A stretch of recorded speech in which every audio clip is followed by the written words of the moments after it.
Hello friends, मी रश्मी आणि life is a beautiful journey ही आपल्या यूट्यूब चॅनेलवर मी आपलं अगदी मनापासून स्वागत करते. Friends, dealing with the toxic people. आता टॉक्सिक पीपल हे आपल्याला माहिती असतात, त्यांची काही लक्षणं असतात, त्यांच्या बिहेवियर पॅटर्न्स असतात, त्यांची वागण्याची एक वेगळी पद्धत असते आणि ही लोकं आपल्या आजूबाजूला सगळीकडे मोस्ट ऑफ द टाईम आपल्याला दिसतात आणि आपण त्यांचा अनुभव पण घेतलेला असू शकतो.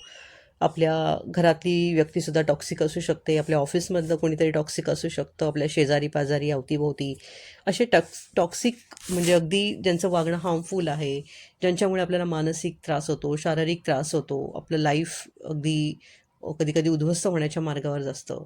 आता ही लोकं चांगली किंवा वाईट हा प्रश्न नाही आहे, पण त्यांच्यामध्ये काही असे पॅटर्न्स असतात, बिहेवियरल पॅटर्न्स असतात, त्यांची थॉट प्रोसेस ही हार्मफुल म्हणजे वेगळीच असते आणि त्यांच्या ते मॅनिप्युलेटिव्ह असू शकतात, त्यांच्यामध्ये निगेटिव्ह पूर्णपणे भरलेली असते.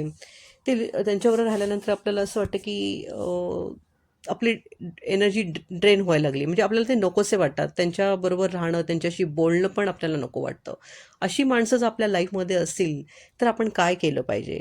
आणि ही टॉक्सिक माणसं ओळखायची कशी? म्हणजे हे एक तर अब्युझिव्ह असतात. म्हणजे आपण बघितलं तर आपल्या काही-काही घरांमध्ये बघितलं तर काही नवरा-बायकोंच्या रिलेशन्समध्ये काही जर नवरे असतील, तर ते एकदम अब्युझिव्ह असतात. म्हणजे शिवीगाळ करणे, व्यसनं करणे, हार्म म्हणजे मारणे, म्हणजे शारीरिक इजा पोहोचवणे, मेंटली हार्म करणे किंवा असं काही बोलायचं ज्यानी माणूस गॅस लाइटिंग म्हणजे अ, त्याला जबाबदार धरायचं. आपण त्याला असं वागायला लावायचं म्हणजे जसं त्याला पाहिजे तसं त्यांनी वागलंच पाहिजे. नाहीतर तो त्याला हार्म करणार त्या व्यक्तीला.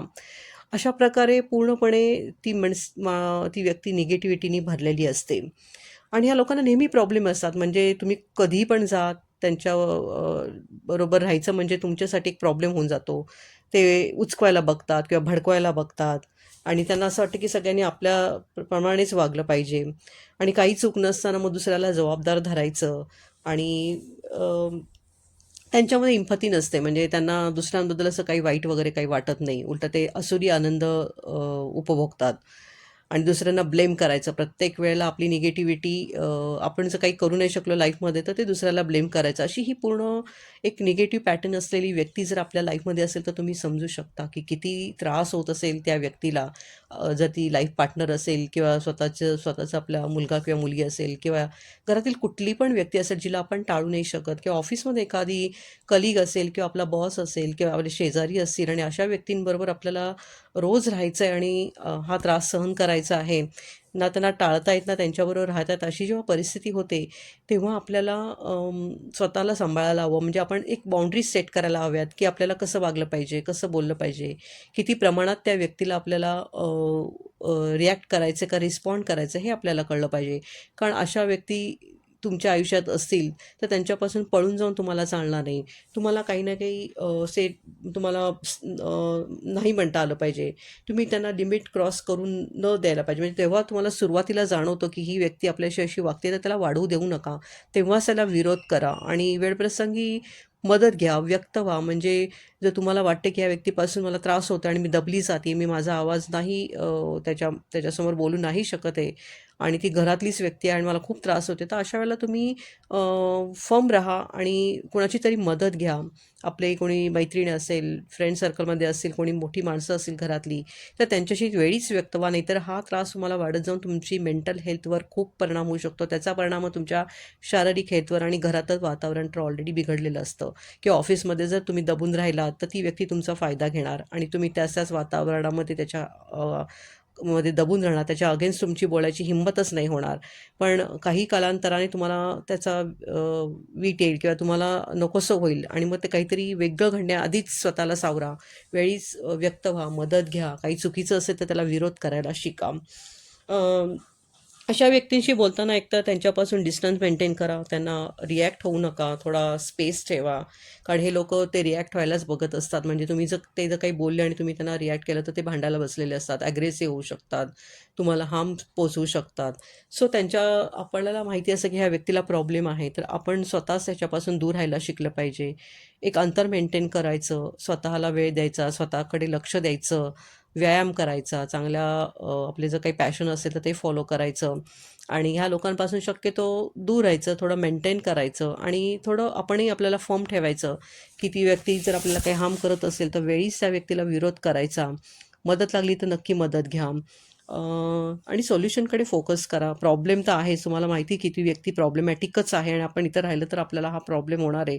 मग तुम्ही कसेही वागलात तरी ती व्यक्ती तुम्हाला जर चुकीचं समजायचं त्या व्यक्तीने जर ठरवलंच असेल, तर तुम्हाला नक्की मेंटली, फिजिकली सगळ्या अब्यूजमधनं जावं लागेल. So focus on solutions, support शोधा.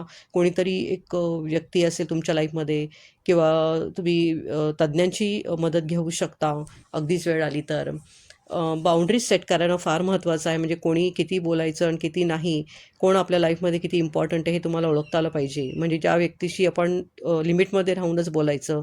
जेव्हा व्यक्त व्हायचं तेव्हा जरूर व्यक्त व्हायचं. उगाचच त्या व्यक्तीच्या मागे लागून किंवा त्याला तो सांगतो तसं वागायचं किंवा त्याला आनंदी ठेवण्याचा उगाचच प्रयत्न करू नका. कारण ती व्यक्ती काहीही बदलणार नाही आहे.